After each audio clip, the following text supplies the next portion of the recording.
Hello दोस्तों, स्वागत है आप सभी का स्पीड अप एजुकेशन में। मैं हूं अभिषेक गौतम और ये हमारी 17th क्लास है हिस्ट्री की। इससे पहले 16 क्लासेस हो चुकी हैं और हमारा जो एंशिएंट इंडिया है, एंशिएंट इंडिया कंप्लीट हो चुका है।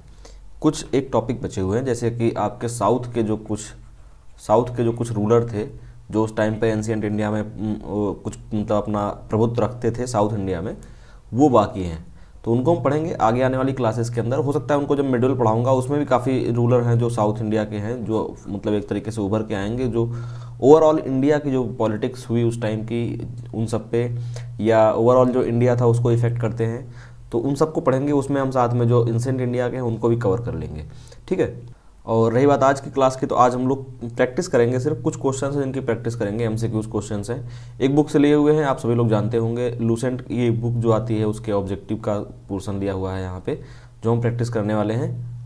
इससे पहले एमसीक्यूज जितने भी बनाया करता था, या तो मैं खुद ही बनाता था या कहीं से किसी से मतलब थोड़ा बहुत देख लेता था कुछ टाइप के क्वेश्चन कैसे पूछे जा रहे हैं, उस टाइप से पूछता था। या अपने जो कंटेंट है जहाँ से मैं रेडी करता हूँ, अपने से खुद से क्वेश्चन बनाने की कोशिश किया करता था। आज थोड़ा सा टाइम का एक कह लीजिए कमी थी, या एक दो मैसेज भी आए थे सर कि किसी बुक से जो क्वेश्चंस लगातार एग्जाम से पूछे जा रहे हैं, दूसरे एग्जामों में पूछे जा रहे हैं, या जो पैटर्न है पूछे जाने का क्वेश्चन का, उस टाइप का बनाइए आपकी लैंग्वेज में थोड़ा सा। अब जब खुद से अब मैं क्वेश्चन लिखता हूँ, थोड़ा सा लैंग्वेज हो सकता है इधर से उधर हो जाए, क्योंकि लैंग्वेज में क्या होता है, आप खुद से जब हिंदी लिखते हैं और हिंदी से इंग्लिश ट्रांसलेट करते हैं एग्जैक्टली, तो थोड़ा सा हो जाता है कभी कभार लैंग्वेज में थोड़ी सी प्रॉब्लम हो जाती है, ग्रामेटिकल प्रॉब्लम होती है। तो आज जो क्वेश्चन हम प्रैक्टिस करने वाले हैं वो हैं किसी एक बुक से सीधे सीधे। तो देखते हैं कुछ क्वेश्चंस के बारे में, हमने कहाँ तक पढ़ा है, कितना हम उस पर सॉल्व कर पाते हैं, वो सभी आपको अंदाज़ा लग जाएगा उस चीज़ का। अगर आप कंटिन्यू वीडियोस देख रहे हैं तो आप काफ़ी हद तक क्वेश्चंस जो हैं वो सॉल्व कर ले जाएंगे, इस चीज़ की पूरी गारंटी है, ठीक है। फर्स्ट क्वेश्चन जो हमारा है, question number 1, who was the first non Gupta ruler. अब क्वेश्चन को ध्यान से पढ़िए, पूछा जा रहा है कि पहला जो जिसके बारे में जानकारी मिलती है, फर्स्ट ऐसा रूलर जो गुप्ता पीरियड का था, तो किसके बारे में सबसे फर्स्ट जानकारी मिलती है। ऑप्शन है श्रीगुप्त, चंद्रगुप्त फर्स्ट, कुमारगुप्त और घटोत्कच। तो कुमारगुप्त को तो भूल जाइए, बहुत बाद में आए। चंद्रगुप्त फर्स्ट और श्रीगुप्त के बीच में आप कंफ्यूज हो सकते हैं। चंद्रगुप्त फर्स्ट जो है वो रियल फाउंडर हैं और ये हैं जो फाउंडर माना जाता है इनको, और सबसे पहले इन्हीं के बारे में मालूम चला था 240 ईस्वी में, ठीक है। 240 से 280 ईस्वी तक इन्होंने राज किया, और उसके बाद इनके जो पुत्र थे घटोत्कच, उन्होंने 280 से लेके 320 तक, 320 या 19 यहाँ पर थोड़ा सा डाउट रहता है, तो 320 याद रखिए, आंकड़ा याद करने में आसान रहेगा। ऑप्शन में 19 और 20 दोनों कभी नहीं मिलेगा किसी भी क्वेश्चन में इस टाइप के। तो इसका जो सही आंसर हो गया वो हो गया आपका ऑप्शन नंबर फर्स्ट, मतलब कि श्रीगुप्त वो पहले रूलर थे जिसके बारे में मालूम चलता है। Next question, the silver coin of Gupta period were known as. इसके बारे में शायद मैं अपनी वीडियो में बताना भूल गया हूँ, या मुझे लगा था इस टाइप के क्वेश्चंस आपके लेवल के नहीं हैं, आपके उस एग्जाम में नहीं पूछे जाएंगे। एसएससी ग्रेड में पूछा गया 2006 में, ठीक है। तो इसका मैं बता देता हूँ, इसका आंसर जो है आपका रुपया होता है, और शायद वहीं से कहीं से लेके आपका जो आज का रुपया है वो बोला जाता है, क्योंकि वहाँ पे बोला जाता था रुपये का सॉरी, क्योंकि संस्कृत लैंग्वेज थी उस टाइम पर। जो संस्कृत लैंग्वेज बोली जाती थी गुप्ता पीरियड में, राजकीय लैंग्वेज उनकी संस्कृत भी हुआ करती थी, तो इस वजह से उसका थोड़ा टच आता है और मिलता है आपको। इसका नाम अगर जो मतलब जो नाम था कॉइन का, बोला जाता था रुपये का बोल देंगे, रुपये का, ठीक है। अब बढ़ते हैं नेक्स्ट क्वेश्चन की तरफ। नेक्स्ट क्वेश्चन जो हमारा है, during which Gupta king regime did the Chinese traveller Fahien visited India. Chinese travellers के बारे में मैंने आपको बताया था, दो ट्रेवलर जो इंपॉर्टेंट रहे, मतलब एडीज में आए जो, वो उनमें आपका एक तो नाम था फाहियान और दूसरा आया ह्वेनसांग, ठीक है। फाहियान आया और एक आया ह्वेनसांग। अब इसका नाम ह्वेनसांग, ठीक है। हिंदी इंग्लिश में लिखने में थोड़ा सा, हिंदी में लिखने में अजीब सा लिखा जाता है। ये दो रूलर्स आए थे, ये दो जो विजिटर्स आए थे चाइनीज़ विजिटर्स, इनके बारे में पहले बार एक बारे में पूछा जा रहा है आपसे। जो फाहियान है वो किसके टाइम पर आया था, ये आपसे पूछा जा रहा है। तो ये आया था आपके चंद्रगुप्त सेकंड के टाइम पर, ठीक है। ऑप्शंस में आपके समुद्रगुप्त है, चंद्रगुप्त विक्रमादित्य है, चंद्रगुप्त फर्स्ट है। मैंने आप जब चंद्रगुप्त विक्रमादित्य को पढ़ाया था और ये बोला भी था मैंने कि चंद्रगुप्त विक्रमादित्य में आपको जो ऑप्शन है वो आपके दो टाइप से मिलेंगे। सॉरी, ये ऑप्शंस दूसरे क्वेश्चन के हैं। यहाँ पर आपको चंद्रगुप्त सेकंड है लिखा हुआ है और यहाँ पर चंद्रगुप्त विक्रमादित्य लिखा है। ये जो चंद्रगुप्त विक्रमादित्य लिखा है, ये चंद्रगुप्त सेकंड भी लिखे जा सकते हैं, ठीक है, क्योंकि इनके दो नामों से नाम जाने जाते हैं। देखिए ऑप्शन में आपके चंद्रगुप्त विक्रमादित्य अलग है और चंद्रगुप्त फर्स्ट अलग है, तो इसीलिए मैं बता रहा था इनको आप चंद्रगुप्त विक्रमादित्य भी बोल सकते हैं। तो फाहियान आया किसके टाइम पर, चंद्रगुप्त सेकंड के टाइम पर या चंद्रगुप्त विक्रमादित्य के टाइम पर। ऑप्शंस में आपके चंद्रगुप्त फर्स्ट भी है, समुद्रगुप्त है और कुमारगुप्त भी है, ठीक है। अब बात करते हैं दूसरे वाले की। दूसरा जो था ह्वेनसांग, वो किसके टाइम पर आया? ह्वेनसांग आया किसके? हर्षवर्धन के टाइम पे।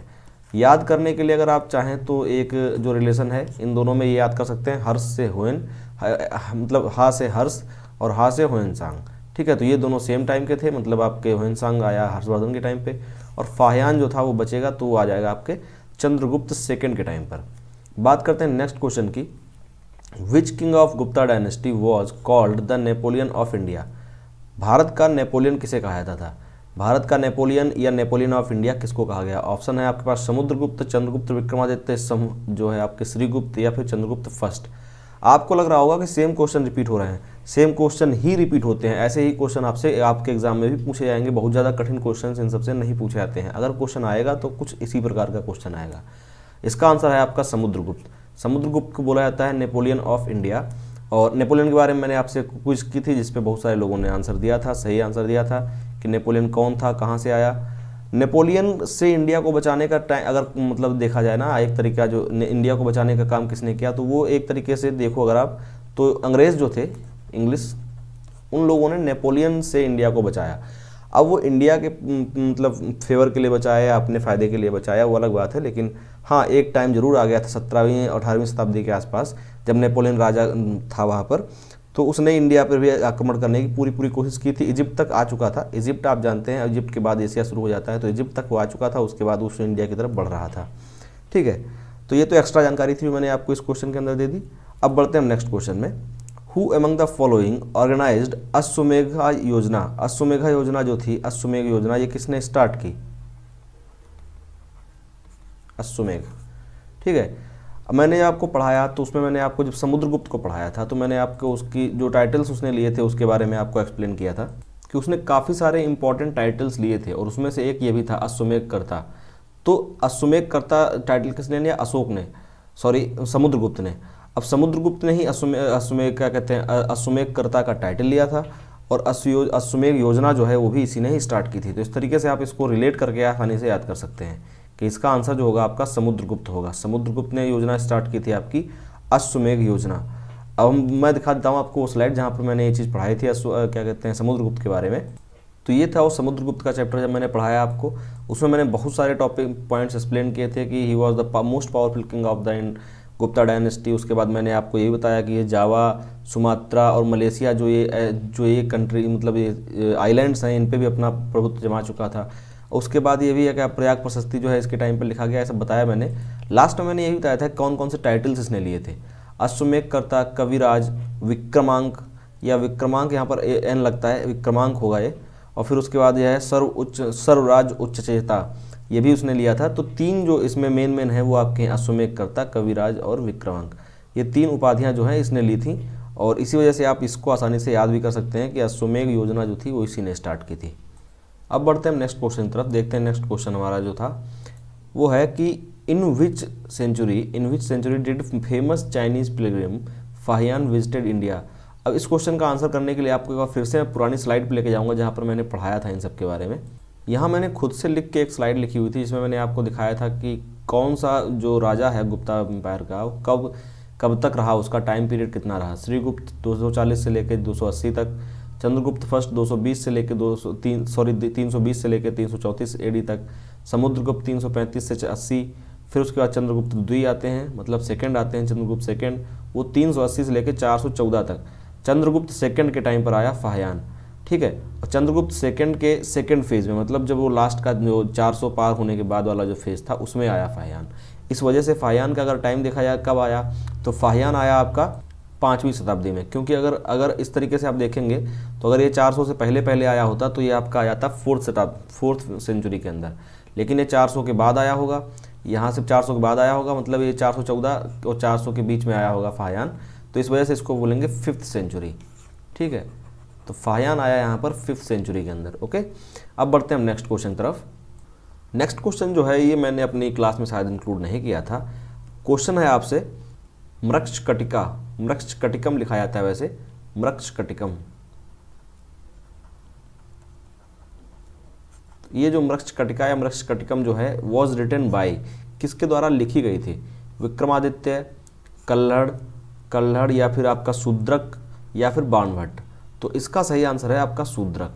ठीक है, शूद्रक के द्वारा लिखी गई थी। याद कर लीजिए, हो सकता है आपसे पूछ लिया जाए, वैसे तो अभी तक कभी नहीं, मतलब ऐसे किसी छोटे एग्जाम में नहीं पूछा गया है। एनडीए या जो आपके ये एग्ज़ाम होते हैं, ये होते हैं यूपीएससी के, इन सब में थोड़ा सा क्वेश्चन डीप पूछा ही जाता है, इसलिए ऐसे क्वेश्चंस पूछ लिए जाते हैं। मुझे उम्मीद है कि ऐसे आप क्या कहते हैं, रेलवे और इन सब के छोटे एग्जाम्स में, सी लेवल के एग्ज़ाम जितने भी होते हैं, स्पेशली सी ग्रेड के एग्ज़ाम, इनमें ऐसे क्वेश्चन पूछे जाने के आसार बहुत कम ही होते हैं। ठीक है, अब बढ़ते हैं नेक्स्ट क्वेश्चन तरफ। नेक्स्ट क्वेश्चन क्या है, which one of the following was the official language of Gupta period. इसके बारे में आपको पहले बता चुका हूँ कि गुप्ता पीरियड की ऑफिशियल लैंग्वेज क्या थी आपकी, संस्कृत। संस्कृत थी गुप्ता पीरियड की ऑफिशियल लैंग्वेज। और उस टाइम पर गुप्ता जो पीरियड रहा, जो गुप्त एम्पायर रहा, उस टाइम पर ही आपके हिंदुइज्म को बहुत ज़्यादा बढ़ावा मिला। और बहुत सारी चीज़ें और भी थी जो मैंने आपको बताई थी लेक्चर के अंदर की, जैसे मूर्ति पूजा एक तरीके से बहुत ज़्यादा बढ़ गई थी, और अनटचेबिलिटी भी बहुत ज़्यादा बढ़ गई थी। ये गलत चीज़ थी जो एक बढ़ चुकी थी। सती प्रथा पहली बार देखने को मिली इसी टाइम पर।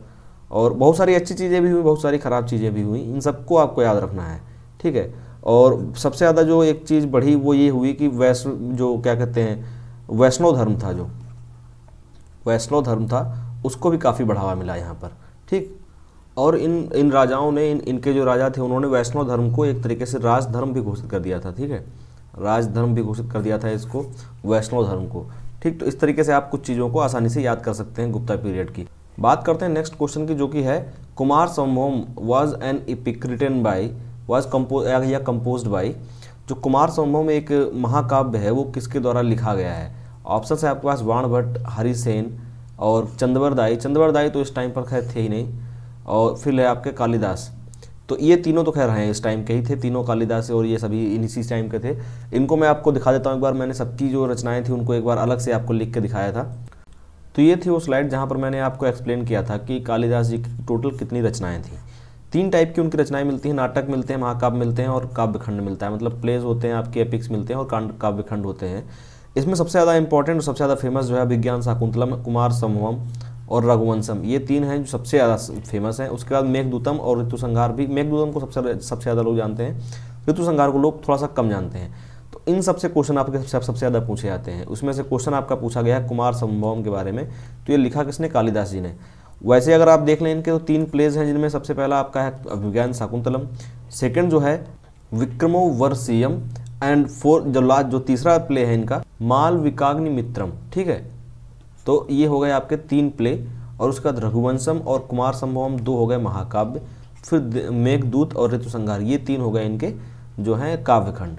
इसके अलावा अगर बात की जाए बाणभट्ट की, तो बाणभट्ट के बारे में मैंने आपको यहाँ पर बताया हुआ था जब हमने हर्षवर्धन को पढ़ा, क्योंकि हर्षवर्धन के टाइम पर थे। बाणभट्ट ने हर्षचरित्र लिखा था और कादम्बरी लिखी थी, ये 2 बुकें जो इन्होंने लिखी। इसके साथ साथ में मयूर भट्ट भी थे, जिनकी रिलेशनशिप कुछ बताई जाती थी इनके साथ, जीजा साले की कुछ थी, कौन जीजा था पता नहीं। तो इन्होंने लिखा मयूर शतकम और सूर्य शतकम, ये 2 जो हैं इन्होंने लिखी। इसके अलावा जयसेन और हरिदत्त भी इनके दरबारी हुआ करते थे हर्षवर्धन के। तो हम वापस चलते हैं अपने क्वेश्चन पर। क्वेश्चन में पूछा गया था कि कुमार संभवम किसने लिखी, तो कुमार संभवम लिखी कालिदास जी ने। चंद्रवरदाई पृथ्वीराज जी के टाइम पर थे और इन्होंने पृथ्वीराज रासो लिखा था। ठीक है, पृथ्वीराज रासो। ठीक, ये जो बुक थी चंद्रवरदाई ने लिखी थी। अब बढ़ते हैं नेक्स्ट क्वेश्चन तरफ। नेक्स्ट क्वेश्चन जो हमारा है, Samudragupta has been given a title of Indian Napoleon by the historian. यहाँ पर पूछा गया कि समुद्रगुप्त को बोला तो जाता है कि भारत का नेपोलियन है, लेकिन ये भारत के नेपोलियन का टाइटल दिया किसने। रोमिला थापर ने, या फिर आपके RC मजूमदार ने, या RS शर्मा ने, या फिर VA स्मिथ ने। तो ये जो टाइटल दिया इनको, ये दिया VA स्मिथ ने। ये आप याद कर लीजिए, क्वेश्चन थोड़ा सा आजकल पॉपुलर होता जा रहा है, क्योंकि कभी कभार पूछे जाने की इसके आसार हैं ऐसे कि आपसे पूछ लिया जाए। VA स्मिथ जो थे, एडम स्मिथ ये इनका पूरा शायद नाम है, एडम स्मिथ, आगे क्या है इतना मुझे नहीं पता है। इन्होंने इनको जो है भारत के नेपोलियन की दर्जा दिया है। ठीक है, भारत के नेपोलियन का दर्जा दिया इन्होंने समुद्रगुप्त को। अब बढ़ते हैं नेक्स्ट क्वेश्चन तरफ। नेक्स्ट क्वेश्चन था who was the founder of Gupta dynasty. अब ये देखिए क्वेश्चन पूछा जा रहा है आपसे सिर्फ founder of the Gupta dynasty.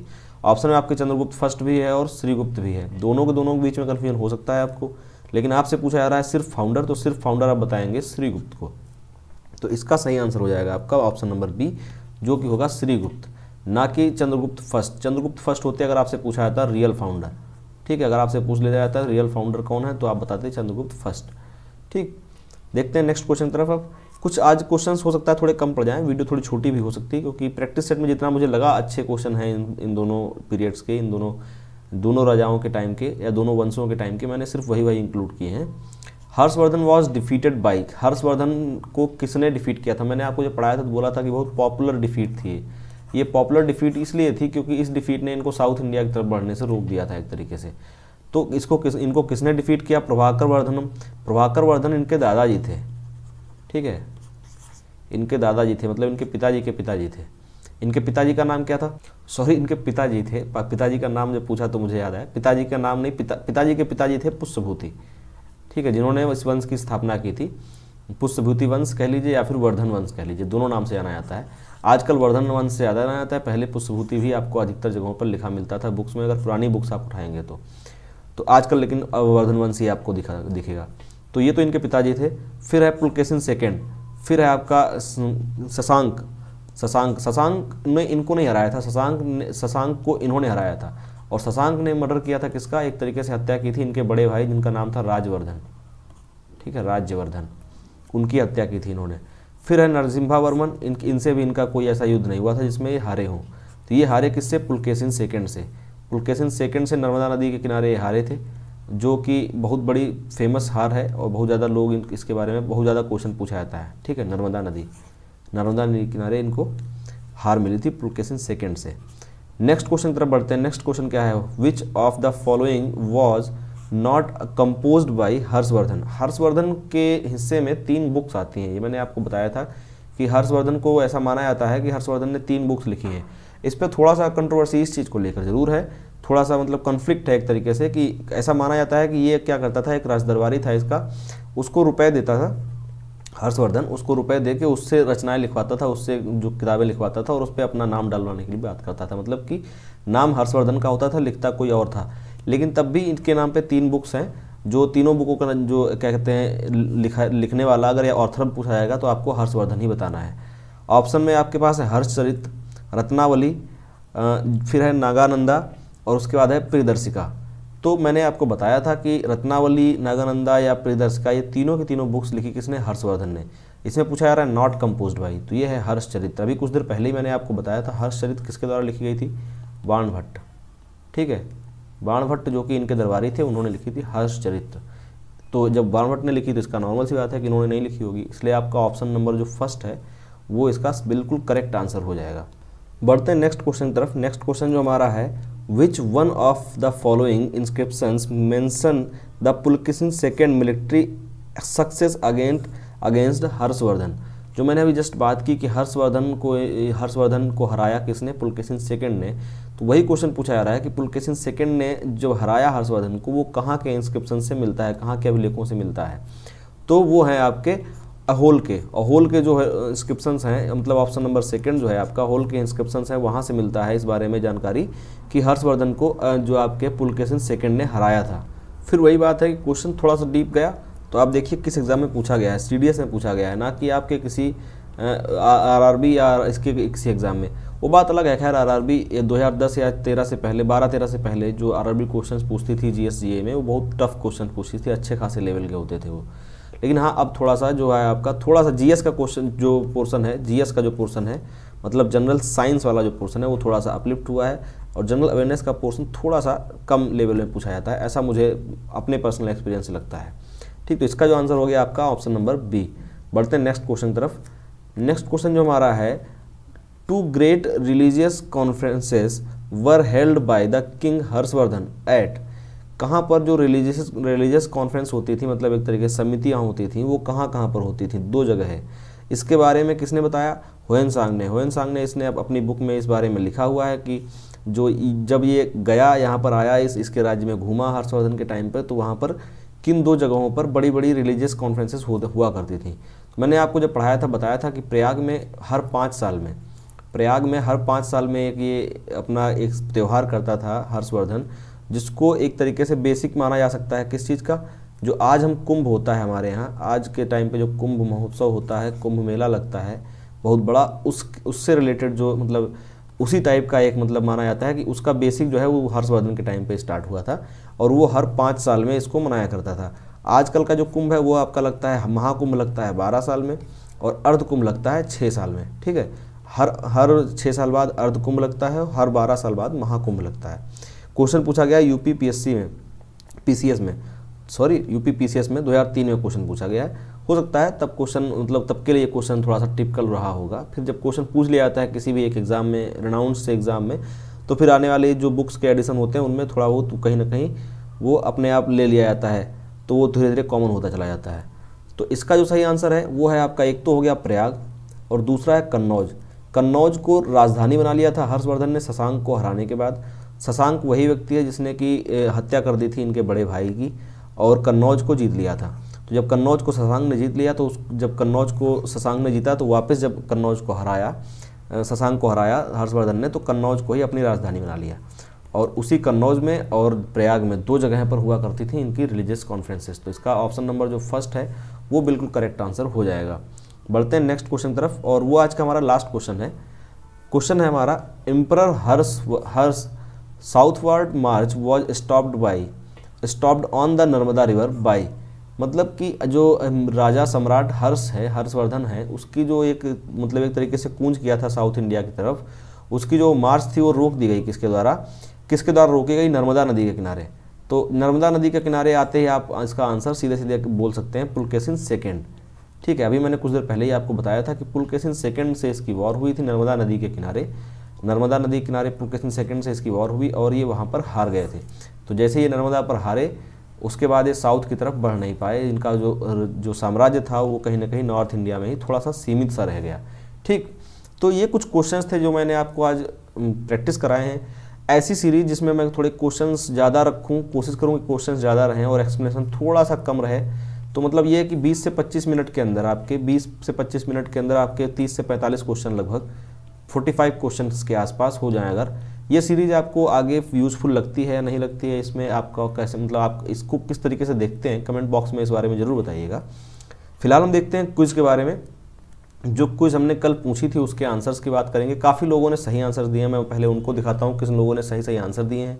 उनसे थोड़ी सी मतलब उनका एक तरीके से थोड़ा सा उनको मोटिवेशन मिलेगा, क्योंकि जब आप कहीं मेहनत करते हैं थोड़ा सा तो अप्रिसिएशन बहुत ज़्यादा ज़रूरी होता है। वही मेरे साथ भी होता है, पूरी टीम भी उसी चीज़ की भूखी है। तो ये थी क्लास नंबर 16 जिसमें मैंने जो क्वेश्चन पूछे हुए थे क्विज़ के, उसके बारे में बात करने जा रहे हैं हम।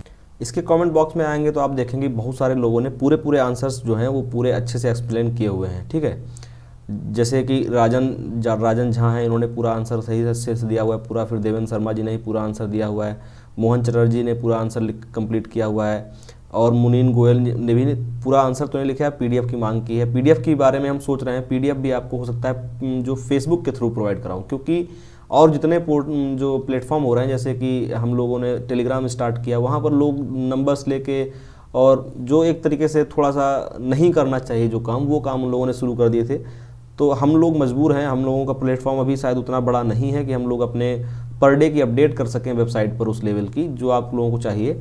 इस वजह से हम लोग पीडीएफ प्रोवाइड कराना मेरा बंद हो गया। कोशिश करूंगा आगे आने वाले टाइम में जल्दी ही आपको पीडीएफ प्रोवाइड कराऊं। मैं सीधे ड्राइव का लिंक जो है आपको फेसबुक पेज पे, अपने फेसबुक पेज पे या फेसबुक जो आपका स्पीड अप एजुकेशन का फेसबुक पेज है वहाँ से आपको प्रोवाइड कराने की कोशिश करूँगा। रवि रॉय जी ने भी आंसर दिया है, पूरा एक्सप्लेन करके दिया है। अंडमान निकोबार, टूटिकोरिन, तमिलनाडु के अंदर पूरा अच्छे से एक्सप्लेन किया है, इसलिए काफ़ी अच्छी चीज़ है। ऐसे एक्सप्लेन करेंगे अगर आप तो बहुत अच्छी चीज़ है।